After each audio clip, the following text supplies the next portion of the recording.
test the gravity. So we're going to draw off just a little bit to test our pre-boil gravity. Because we know about where it's supposed to be.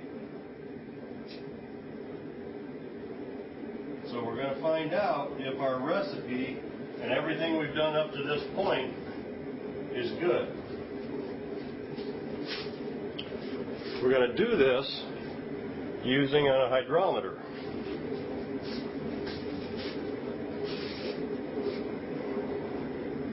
Now this is going to spill over a little bit. And it's pretty warm. Now I'm actually going to take just enough out where I can see the top of the tube.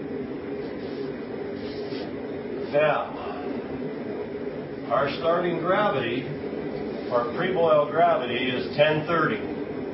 But we have to make some major adjustments to that because of the temperature of it. The temperature of it is about 140 degrees.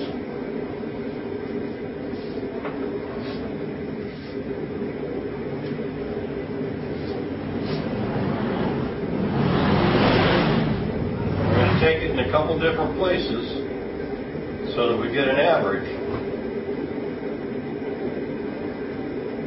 And we run an average of about 143 degrees, 144 degrees.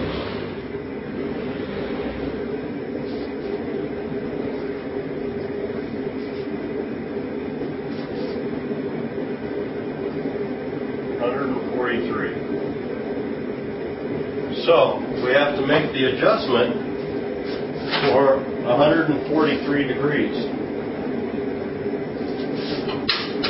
Now once it starts boiling, as you can see I've got my counterflow chiller sitting here.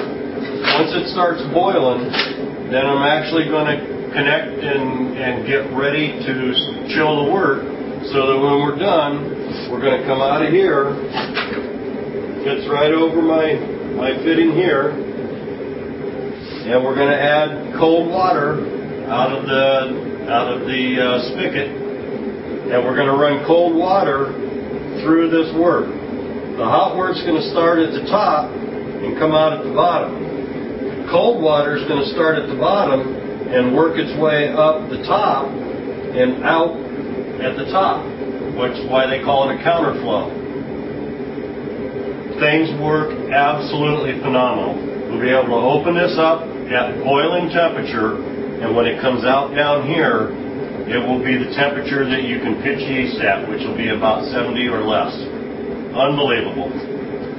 So, now all we can do is, a watch pot never boils, so I'm just going to let this go for a little bit and let her get boiling, and I'm going to write my time down when it starts to boil, and set my timer for an hour.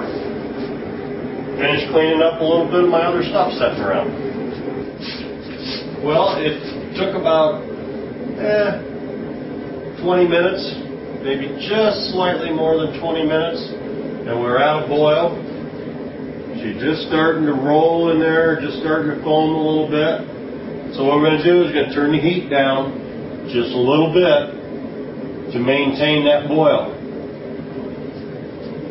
I had it all the way up to get the boil going, but now you don't want to overboil it and get it foaming up and running over. So we're just going to maintain that boil. So we turn the heat down just a little bit. Well, we got to keep an eye on it and make sure that it continues to boil.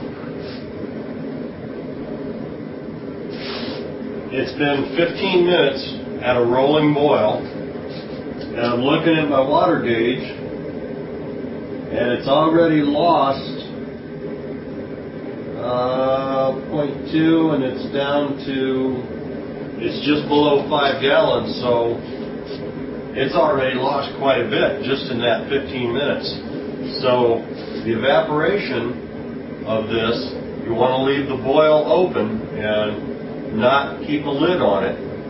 By leaving that boil open, you let that steam escape, that moisture escape, and this concentrates and condenses.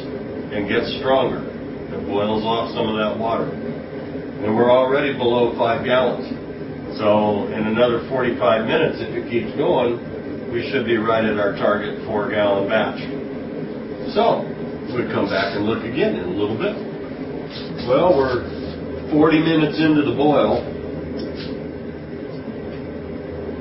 and we're down at about 4.5 gallons. So our next 20-25 minutes to finish this boil, and we should be right at about our 4-gallon mark. So it looks like everything's proceeding on schedule. I'm into the last 20-25 minutes of the boil, so I took this time to connect my counterflow chiller.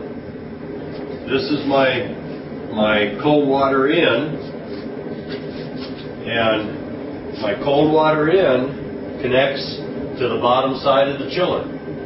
Now when I turn that on, it's going to turn and force water up through the coil around the outside of this copper tubing, and then it's going to push it out this hose in the back, which I have run out. Being Californian water conservative, I've got it run out to my flower bed. So I'm going to water my flowers with it. Then out of the boiler, I've connected to the back side of the copper tubing, which is going to let the hot water come through and go down through the coil and come out here and drip into my sanitized fermenting jug. So we're almost in the last stage of this. We've got just a few more minutes, and see where we're at here. We've got 10 more minutes, and we'll be ready to turn off the fire.